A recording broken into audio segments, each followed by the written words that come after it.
Oke, selamat pagi. Hari ini kita akan membahas tentang integrated marketing communication ya. Nah, buat teman-teman yang eh, bercita-cita untuk bekerja di dunia brand, ini udah pasti tidak boleh tidak paham apa yang namanya integrated marketing communication. Atau teman-teman yang mau bekerja di sebuah agensi periklanan, wah, itu tidak boleh tidak paham yang namanya integrated marketing communication. Oke, hari ini kita akan membahas ini dan bagaimana sih sebuah brand itu eh, menggunakan integrated marketing communication dalam berkomunikasi. Kita mulai aja ya, apa itu integrated marketing communication. Oke. Pada dasarnya yang namanya IMC itu singkatan dari integrated marketing communication adalah sebuah proses yang meliputi perencanaan, penciptaan, dan integrasi dalam implementasi dari sebuah komunikasi pemasaran. Nah, komunikasi pemasaran ini tentu semuanya ada perencanaannya. Di sini sebut perencanaan ya karena kita harus merencanakan bagaimana sebuah pesan dan bagaimana media yang digunakan untuk menyampaikan pesan-pesan pemasaran. Nah, disebut kreasi ya, itu tadi berkreasi, creation penciptaan ya karena harus diciptakan pesan tersebut. Pesan itu harus di craft dalam bentuk apa? Bisa dalam bentuk iklan, dalam bentuk social media konten, dalam bentuk website, apapun itu untuk berkomunikasi ya, kepada konsumen. Nah, bagaimana integrasi? Nah, integrasi ini mengacu pada sinergi antara um, divisi dan pihak-pihak yang terlibat dalam implementasi sebuah program komunikasi pemasaran terpadu. Karena nanti yang terlibat itu tidak hanya satu divisi, tapi juga satu organisasi gitu ya, yang mendukung uh, tujuan untuk mencapai tujuan dari komunikasi pemasaran dari sebuah brand. Dan ini deliver over time itu secara kontinu, secara konsisten kepada halayak. Halayak ini disebut di sini sebenarnya customer dan prospek. Nah, kalau customer itu ya udah yang existing ya. Biasanya orang tuh menyebut customer kalau seorang konsumen sudah menjadi pelanggannya. Sementara kalau prospek ini yang berpotensi menjadi customer, yang mana berpotensi menggunakan produk atau jasa yang ditawarkan. Tujuan akhirnya dari sebuah program komunikasi pemasaran terpadu adalah mengubah perilaku dari target audiens. Ya. Mengubah perilaku ini tentunya kalau kita ngomongin brand, pemasaran, itu pasti harapannya orang jadi membeli suatu produk atau menggunakan suatu jasa. Itu adalah goal ultimate-nya, goal terakhirnya. Dan itu yang paling diutamakan sebenarnya ya. Sebenarnya ada level-level psikologinya, tapi basically secara mendasar ya itulah yang diharapkan dari semua program pemasaran. Nah, IMC consider all touch point and source contact. Nah, jadi IMC ini sebenarnya menggunakan semua uh, uh, touch point adalah di mana kita bisa membuat pesan itu mengekspos si halayak, di mana kita bisa menyentuh mereka gitu ya, bisa pesan itu bisa mencapai mereka gitu, dan juga source of contact itu lewat mana gitu ya. Nah, sehingga dengan menentukan touch point atau source of contact ini kita bisa mendeliver message, bisa menyampaikan pesan pemasarannya yang tentu saja di-create tadi, yang diciptakan, yang relevan dengan konteksnya konsumen maupun prospek. Nah, IMC requires that all brand communication media deliver a consistent message. Dan di sini consistent message jadi kuncinya. Gitu.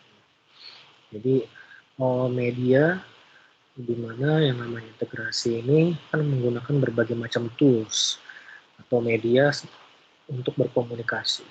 Meskipun berbeda-beda tools, berbeda-beda channel, harus konsisten pesannya.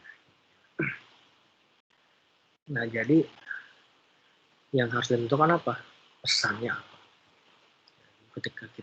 Ketika sebuah brand akan berkomunikasi, yang perlu ditentukan adalah pesannya. Pesannya dalam bentuk apa? Medianya apa? Sehingga pada akhirnya bisa mempersuasi, bisa memberikan informasi, atau bisa mendorong perubahan perilaku sampai dia membeli. Itulah IMC. Jadi dia ada perencanaan, ada penciptaan, ada sinergi dalam implementasi. Oke. Ini sebuah ilustrasi aja ya, untuk menggambarkan sebuah komunikasi pemasaran terpadu. Teman-teman lihat iklan ini ya. Mungkin teman-teman familiar dengan brand Nissan.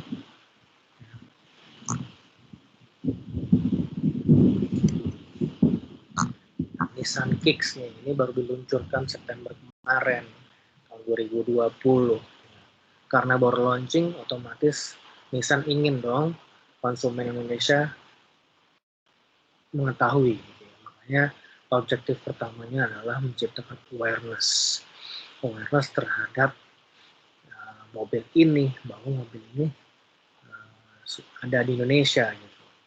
Nah, terus teriring dengan adanya isu juga brand, juga Nissan ingin menciptakan persepsi bahwa brand Nissan tetap inovatif, dan sehingga muncul sentimen yang positif. Oke. Nah, jadi ini situasinya. Nissan sebagai car producer meluncurkan Nissan Kicks e-Power, yaitu mobil listrik yang tidak memerlukan charging. Ya, interesting banget konsepnya. Pesannya itu, that's the message. Tujuannya adalah awareness, bahwa ini ada mobil baru yang unik, dan juga Nissan positif dan juga inovatif. Ya, ini kalau teman-teman mungkin udah pernah nonton juga ya video ini di YouTube, bahwa Nissan ini melakukan virtual reveal, virtual launch. Nanti teman-teman bisa nonton sendiri ya. Jadi di video ini memperlihatkan bahwa dengan situasi pandemi ini memang ketika peluncuran mobil itu tidak bisa dilakukan secara langsung. Dimana biasanya kalau mobil launching itu biasanya bikin event, mengundang wartawan, mengundang vendor, semuanya datang kumpul ke tempat dan mobil itu dikeluarkan di situ. Nah, sekarang virtual reveal karena situasi pandemi. Nah, sehingga dengan situasi seperti ini otomatis berpengaruh pada penentuan medianya. Media apa yang akan dipakai untuk meluncurkan mobil ini, gitu ya. Nanti teman-teman bisa nonton lah videonya. Nah, jadi tools apa aja yang digunakan gitu kan. Nah, ini kalau bisa saya simpulkan seperti ini. Ya. Jadi ada ini juga bukan dari Nissan-nya, tapi ini berdasarkan analisis aja, kemungkinan berdasarkan analisis saya, ya, kemungkinan inilah tools-tools yang dipakai untuk meluncurkan si mobil ini. Ya, dan ada paid digital media, ya, di mana menggunakan YouTube dan social media, ada digital media. Nah, digital media dan paid digital media bisa jadi berbeda karena yang satu enggak gitu ya. Digital media ada yang owned by Nissan sehingga tidak perlu berbayar. Misalnya corporate website udah jelas dong sudah punya Nissan, jadi nggak perlu berbayar. Sementara channelnya Om Mogi, channelnya Fitra Eri pasti berbayar. Ya, mungkin disebut paid digital media. Kemudian advertising. Ya, misalnya mereka pakai digital advertising atau billboard. Kemudian ada personal selling, ya, sales promotion di dealer-dealer. Nah, yang paling utama adalah si launching virtual ini, gitu, di mana dia melibatkan live streaming, bukan live streaming kali ya, Tapi ada beberapa mobil yang live streaming juga, tapi Nissan sepertinya kalau ngeliat tuh recorded gitu. Oke. Kita contoh lainnya aja gitu ya. Contoh lainnya juga bisa diterapkan pada sebuah destinasi pariwisata. Untuk mempromosikan tourism sebuah desa di Swiss namanya Graubünden. Mereka adalah landscape pegunungan, desa yang sangat indah, dan mereka berusaha mengundang orang-orang sekitar Switzerland tentunya untuk datang ke daerah wisata tersebut. Nah, sehingga mereka bikinlah activity di stasiun kereta Zurich, Switzerland juga, di mana dengan interaksi tersebut orang yang berinteraksi bisa dikasih tiket untuk datang langsung hari itu juga gitu ya. Dan ini sempat viral karena menarik sekali konsepnya. Ya, nanti teman-teman bisa lihat videonya ya. Jadi Graubünden ini mempromosikan pariwisata desanya khusus untuk wisatawan domestik. Ya, akhirnya mereka membuat sebuah program activation di stasiun Zurich yang mana mudah digapai melalui kereta. Interaksi menggunakan layar display interaktif dan live broadcast dari Graubünden ke stasiun Zurich. Nah, selain di situ ada amplifikasinya juga supaya apa yang dilakukan di stasiun kereta terlihat di mana-mana. Salah satunya melalui YouTube, media sosial, dan website itu juga bisa digunakan. Nah, ini video activity-nya. Jadi sentralnya memang ada di stasiun Zurich, di mana pengunjung dikagetkan dengan tiba-tiba ada layar display berbicara dengan mereka gitu ya. Udah pasti kaget. Ini bapak-bapak ini tiba-tiba memanggil orang yang ada di situ. Ya, menarik sekali, dan nanti orang-orang ini yang berinteraksi bisa dikasih tiket langsung di print di situ. Menarik sekali. Nah, ini kurang lebih saya mencoba menganalisa gitu ya, apa aja yang digunakan. Ada consumer activation dan PR stand yang dilakukan di stasiun Zurich gitu. Itu jadi perhatian orang, pasti dilihatin orang gitu ya, orang jadi memperhatikan. Mungkin ada yang kalau sekarang tuh orang pasti merekam pakai HP gitu kan, lucu gitu kan. Ada digital medianya juga, ada advertising, ada sales promotion. Nah, inilah tools dari marketing communication. Jadi teman-teman kalau build branding, apapun istilahnya, komunikasi pemasaran, inilah tools yang bisa digunakan. Di sini ada 6 jenis, dan masing-masing itu ada detailnya, ada tools-toolsnya spesifik gitu. Nah, masing-masing tools ini biasanya tuh ada agency yang specialized untuk menghandle atau meng-create pesan di channel tersebut. Nah, kenapa perlu integrated? Nah, salah satunya adalah mengintegrasikan pihak-pihak yang bekerja untuk mewujudkan itu. Dan tidak hanya itu, organisasi dalam perusahaan pun juga harus integrasi, karena bisa jadi yang mengerjakan advertising dan yang mengerjakan PR itu divisi yang berbeda. Apalagi ada divisi sales dan ada divisi shopper, itu udah terpisah-pisah divisinya. Dan semua itu harus sinergi, termasuk dari sisi produksi, dari segi supply chain, itu juga mesti terintegrasi untuk mewujudkan brand experience atau komunikasi pemasaran terpadu yang sinergi. Ya.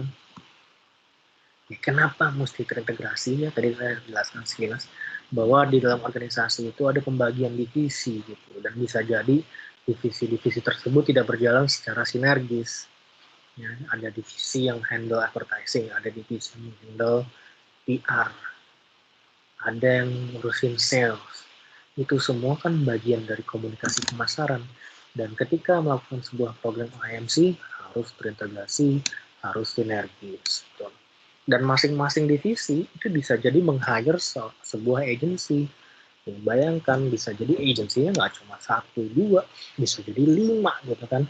Jadi harus sinergis tuh. Harus sinergis. Dan kemudian efek komunikasi tentu akan lebih positif jika semua channel itu digunakan secara terkoordinasi. Karena kita ingin walaupun berbeda tempat, berbeda channel, tone suaranya sama, pesannya sama, promise-nya sama, dan jadinya ada efek yang lebih baik tuh untuk brand. Nah, ketika ngomongin key feature-nya dari integrated marketing communication adalah ini. Jadi yang namanya program IMC itu semua dimulai dari memahami customer dan prospek. Kenapa?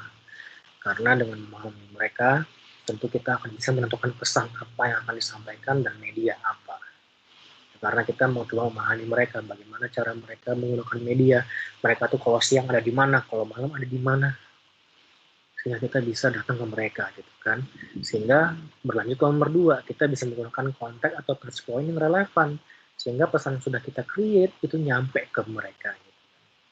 Nah, yang paling penting ketika kita berkomunikasi adalah nomor 3, dengan single voice.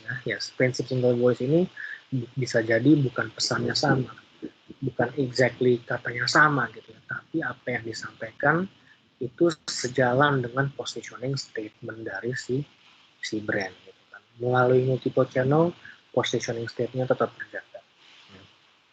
Nah, yang paling penting ketika melakukan IMC ini, kita orientasinya jangan cuma menggunakan mass media, tapi tidak hanya menginformasikan atau mewarna saja, tapi bagaimana kita bisa build relationship gitu dengan konsumen.